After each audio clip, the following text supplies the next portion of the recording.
welcome back to you. Thank you very much for joining me. I appreciate it. It's really good to see you, I guess. Let's get into the game plan this week. Some good data coming out that's definitely going to put some shape to the market, and definitely some things to consider in the sense of Trump being inaugurated in January, as well as crypto and risk assets boosting at the moment. Strap in. Let's go have a look at the game plan.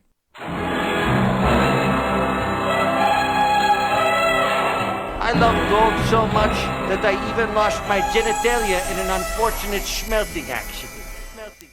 Right, so the trading plan for this week for myself, this is not financial advice. Please do your own research and have a look at the markets yourself and make up your own decision.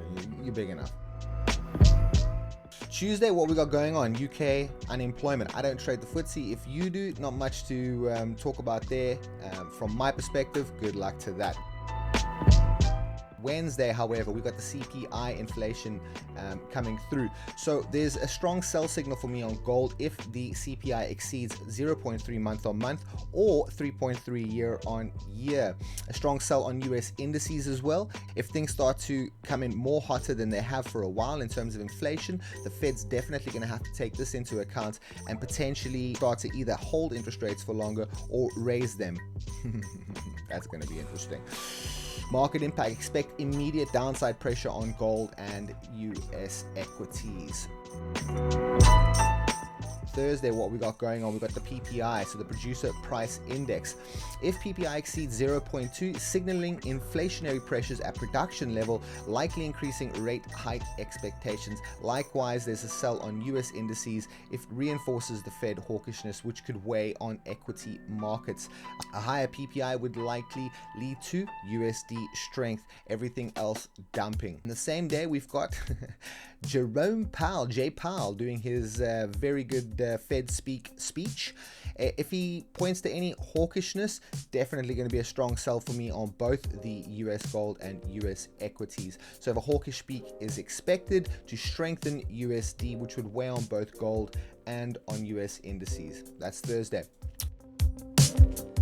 Friday, what we're looking at, China industrial production, not my bag, baby. If it is yours, good luck to that. US retail sales, however, are my bag, and for me, I've got strong sell signals on both gold and on USD, with anything exceeding 0.1 suggesting stronger consumer spending. Remember, a stronger consumer means that they have more room to push everybody, because we have more money to spend, and the Fed would like to bring down interest rates, but it needs to cripple us to a certain extent and make sure that we're actually feeling the pain before they do anything there.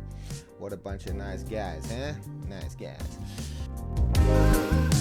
In summary, what are we looking for? Pretty much just sells all week based on data. Any inflationary pressures are going to put the Fed in a very tough spot. We've got Donald Trump coming in January. A lot of what his proposals and plans are going to be printing lots of money. The Fed's going to have to take that into account.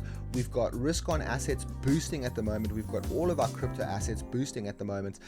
But for me, any data pointing towards inflationary pressures would mean added to my already short positions to increase the likelihood that those are going to go in the expected direction. Good luck to you. That's my plans. This is not financial advice. Please look after your own selves in the market. Do your own research, and I wish you nothing but the best. Peace out. Peace out. Peace out. I love gold so much that I even lost my genitalia in an unfortunate smelting accident. Oh, Jesus Christ.